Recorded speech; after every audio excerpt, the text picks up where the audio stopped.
Mali kono ani Mali ko ka fɛn fɛn sɔgɔlen don Yandi TV la aw ni ɲantuma aw bisimila an ka bamanankan kunnafoni sentelima ninnu kɔnɔna la. Ka sanga ni mununu kan ye minnu ye dugu lamini kunun ko essence ko gɛlɛya bɛnalen anw fɛ yan nɔ maaw bɔra fan bɛɛ ka taa station na bi walasa ka se ka taga essence sɔrɔ. Cakɛda min ɲɛsilen don gɛlɛyaw kunbɛli ani gɛlɛyaw maracogo ɲuman ma olu ko u balila ka maaw ye u ko u b'a galontigiya k'a fɔ ko tajiko tanya tɛ an ka jamana kɔnɔna la ko gouvernement kɛlen don ka fɛɛrɛ bɛɛ lajɛlen sigi sen kan walasa essence kana na dɛsɛ maaw ka essence sɔrɔ wagati bɛɛ lajɛlen kɔnɔna la. U ye wele bila maaw ma u kana jɔrɔ u k'u hakili sigi ani maa minnu bɛ yen nɔ n'o olu bɛ ka ni kunnafoni lankolon ninnu cari u ye kangarida kɛ ka ɲɛsin olu fana ma.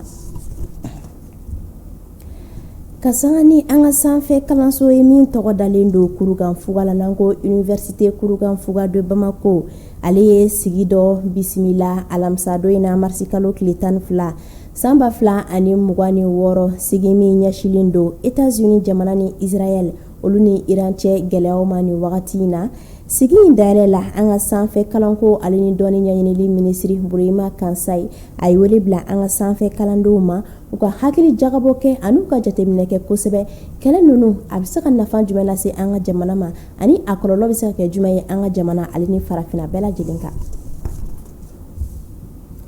An ka kɛnɛya minisiri médecin colonel major Asan Bajalo Touré ale balila taama kɛ ka taa i ɲɛ da an ka kɛnɛyaso fila kan n'o ye CSRF 1 ale ni CSRF 2 ye alamisa don in na marisi kalo tile 12 san 2026 an ka minisiri ka nin balila taama ye a bɛ don bana sɛgɛsɛgɛw hukumu kɔnɔna la min dayɛlɛla tɛnɛn don in na marisi kalo tile 9 san 2026 ka maaw bana sɛgɛsɛgɛ Fufalaki Bamakɔ sigida 4nan kɔnɔna la. Kɛnɛya minisiri kɛnɛ in ka a ye i ɲɛ da banabaatɔ olu ladoncogo ɲuman ale ni kɛnɛya tigilamɔgɔ olu ka baara taabolo kan.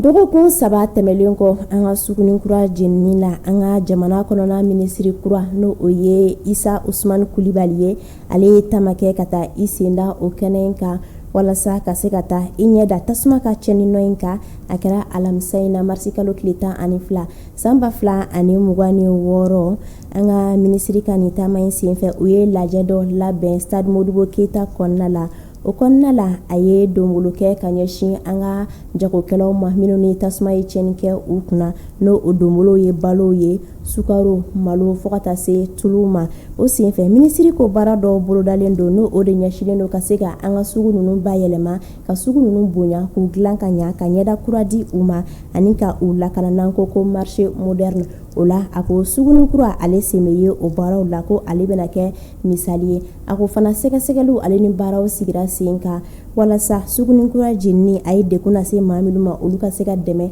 ani ka se ka tasuma in bɔra yɔrɔ min na ka se ka o yɔrɔ dɔn.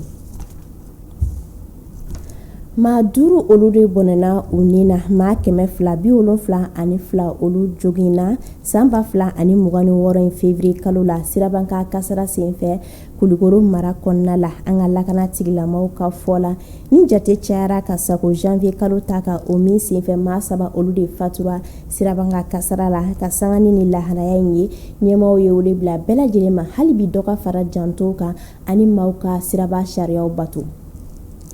Ninnu de tun ye an ka bi kunnafoni sentelimaw ye an sera ka minnu fara ɲɔgɔn kan ka lase aw ma ni wagati in na Yandi TV sanfɛ an b'a fɔ aw ye ko aw k'an bɛn waati wɛrɛ kunnafoni sentelima wɛrɛw kɛnɛ kan.